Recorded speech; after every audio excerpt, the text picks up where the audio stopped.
ഞായറാഴ്ച രാവിലെ എഴുന്നേറ്റ് കുറച്ചു നേരം ഫ്രണ്ടിലൊക്കെ വന്നിരുന്നു കേട്ടോ. പിന്നെ നേരെ പോയി ആന്റിനെ കുത്തിപ്പോക്കാനാണേ. കുട്ടി നല്ല ഉറക്കത്തിലായിരുന്നേ. പിന്നെ എഴുന്നേപ്പിച്ച് താഴെ കൊണ്ടുവന്നപ്പോഴത്തേക്ക് നല്ല മഴ. കുറച്ചു നേരം മഴയും നോക്കി ആയിരുന്നു. വേഗം പോയി ആന്റിനെ കുളിപ്പിച്ചൊക്കെ എടുത്തോണ്ടപ്പോഴത്തേക്ക് പപ്പയും മമ്മിയും കൂടി പള്ളിയിലേക്ക് ഇറങ്ങി. പുറകെ തന്നെ ഞങ്ങൾ ഇറങ്ങിയായിരുന്നു കേട്ടോ പള്ളിയിലേക്ക്.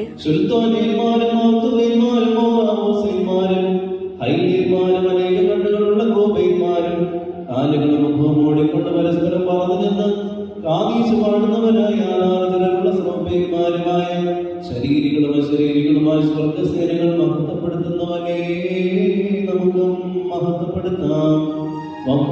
സിംതേരി പോയി തിരിയും കത്തിച്ച് കഞ്ഞിയൊക്കെ മേടിച്ചു വന്നിരുന്നപ്പോഴത്തേക്ക് കുഞ്ഞോളമ്മ ഉണ്ടായിരുന്നു കേട്ടോ. കഞ്ഞി കുടിച്ചോണ്ടപ്പോഴത്തേക്ക് മഴയൊക്കെ തുടങ്ങിയിട്ട് പിന്നെ മഴ മാറുണ്ടായില്ല. ഞാൻ പപ്പയോട് മര്യാദയ്ക്ക് കോട്ട് എടുക്കണമെന്ന് വെച്ചപ്പോൾ എൻ്റെ അടുത്ത് വേണ്ടാന്നൊക്കെ പറഞ്ഞ് പോകുന്നതാട്ടോ. അങ്ങനെ കുറേ നേരം അവിടെ പോസ്റ്റായിരുന്നു. മഴ മുഴുവനായിട്ടൊന്നും മാറാൻ നിന്നില്ല കേട്ടോ. കുറച്ചൊന്നും പറഞ്ഞപ്പോൾ തന്നെ ഞങ്ങൾ വീട്ടിലേക്ക് പോകുന്നത്. പിന്നെ ആകും വൈകിട്ടേ അപ്പനൊക്കെ വന്നിട്ടുണ്ടായിരുന്നു. തലേദിവസം മേടിച്ച് മിഠായി കുറച്ച് ആകുവിന് കൊടുത്തു കേട്ടോ. അതിന്റെ എക്സ്പ്രഷൻ ആയിട്ടോ മുഖത്ത് കണ്ടത്. വൈകിട്ടേ ആകും അതേ നേരം നിന്നില്ല കേട്ടോ. അവർ വേഗം പോയായിരുന്നേ. ആ കുറച്ച് സമയം കൊണ്ട് ഞാനൂട്ടിയും വൈകിട്ടേയും തമ്മിൽ ഭയങ്കര വഴക്കായിരുന്നു കേട്ടോ. ആ ഞാനൂട്ടിയുടെ ഓർബിസ് എടുത്ത് നശിപ്പിച്ചു എന്നൊക്കെ പറഞ്ഞായിരുന്നു കേട്ടോ വഴക്ക്. പിന്നെ എന്ത് ചെയ്താൽ മിണ്ടുണ്ടായില്ല കേട്ടോ ആള്. അങ്ങനെ അവരും പോയേ. പിന്നെ നമുക്കൊരു ഗസ്റ്റ് ഉണ്ടായിരുന്നു. നമ്മുടെ ഓപ്പോസിറ്റ് വീട്ടിലെ ബീനാനിന്റെ മോനായിട്ട് രഞ്ജുവിന്റെ വൈഫ് ആയിട്ട് വന്നത്. അവർ പുറത്തായിരുന്നേ. അവർ വന്നപ്പോൾ ജസ്റ്റ് നമ്മുടെ അടുത്ത് വന്നാണേ. പപ്പയും അപ്പനും ഞാനും കൂടി പിന്നെ ഫുഡ് കഴിക്കാനായിട്ടിരുന്നത്. ഞങ്ങളപ്പോൾ കഴിച്ചിട്ടുണ്ടായിരുന്നില്ല കേട്ടോ. അങ്ങനെ വെറുതെ ഇരുന്നപ്പോഴത്തേക്കും പെട്ടെന്ന് എനിക്ക് മധുരം കഴിക്കാൻ കേട്ടോ. ഒരു മിഠായി എടുത്ത് കഴിച്ചിട്ടൊന്നും ആയാലും പിന്നെ കുറച്ച് ഐസ്ക്രീം കൂടി അങ്ങ് എടുത്ത് കഴിച്ചേ.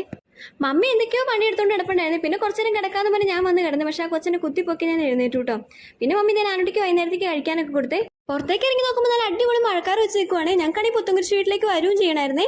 അങ്ങനെ ചായയുടെ കഴിഞ്ഞ് കണ്ടാണ്ട് വീട്ടിൽ ഞങ്ങൾ പോകുന്നായിരുന്നു കേട്ടോ. വീഡിയോ ഒന്നും എടുക്കാൻ പറ്റിയില്ല. അത്യാവശ്യം മഴയൊക്കെ ഉണ്ടായതുകൊണ്ട് ഫോണൊക്കെ എടുത്ത് ബാഗിൽ വെച്ചേക്കുമായിരുന്നു കേട്ടോ. പപ്പ വന്നിട്ട് കോട്ടൊന്നും ഊരില്ല കേട്ടോ. ഇനി മഴയില്ല, ഇനി ഇടണ്ടേന്നൊക്കെ പറഞ്ഞ് പപ്പ അവിടെ തന്നെ ഇരിപ്പായിരുന്നു കേട്ടോ. അങ്ങനെ കുറച്ചു നേരം ഇരുന്നിട്ട് പപ്പയും പോകാനായിട്ട് ഇറങ്ങി.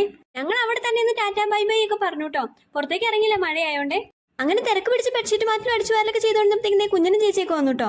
പുറത്താണെങ്കിൽ നല്ല അടിപൊളി മഴ പെയ്യുന്നുണ്ടായിരുന്നേ. അപ്പച്ചൻ നല്ല ആസ്വദിച്ച് TV കാണുമായിരുന്നു. അതിൻ്റെ ഇടയിൽ കൂടെ വീഡിയോ പിടിച്ചുകൊണ്ടിരുന്ന കഴിഞ്ഞാൽ കിട്ടുന്നുള്ള ബോധ്യം എനിക്ക് ഉണ്ടായതുകൊണ്ട് ആ വീഡിയോ എടുക്കൽ ഞാൻ അവിടെ അവസാനിപ്പിച്ചേ. പിന്നെ ചേട്ടായി കഴുകാൻ കൂട്ടിയിട്ട് തുണികളൊക്കെ ഉണ്ടായിരുന്നു. അതൊക്കെ എടുത്തുകൊണ്ട് കഴുകാൻ നിന്നേ. നന്നായിട്ട് തന്നെ മഴ പെയ്യുണ്ടായിരുന്നു. ഒപ്പം ചെറുതായിട്ട് ഇടിമിന്നലും ഉണ്ടായിരുന്നു കേട്ടോ. നനയില്ലാത്തതുകൊണ്ട് തന്നെ മഴ ആസ്വദിച്ച് തുണി എടുക്കാനൊക്കെ എനിക്ക് ഇഷ്ടമായിട്ടോ. പക്ഷേ ഇടിമിന്നലോട് ചെറിയ പേടിയൊക്കെ ഉണ്ടായിരുന്നേ. കഴുകിയ തുണികളെല്ലാം വേഗം വേഗം അങ്ങ് വിരിച്ചിട്ടിട്ട് താഴേക്ക് പോന്നേ. ഞാനോട്ട് ചേച്ചിയും കുഞ്ഞുണ്ടായിരുന്നുണ്ട് അവരുടെ അടുത്തായിരുന്നു കേട്ടോ. താഴെ വന്ന് കുറച്ച് കഴിയുമ്പോഴത്തേക്കും ജിബിൻകൂട്ടനും വന്നേ. പിന്നെ എല്ലാവരും കൂടി വർത്താനം പറഞ്ഞ് അങ്ങനെ അവിടെ ഇരിപ്പായിരുന്നു കേട്ടോ.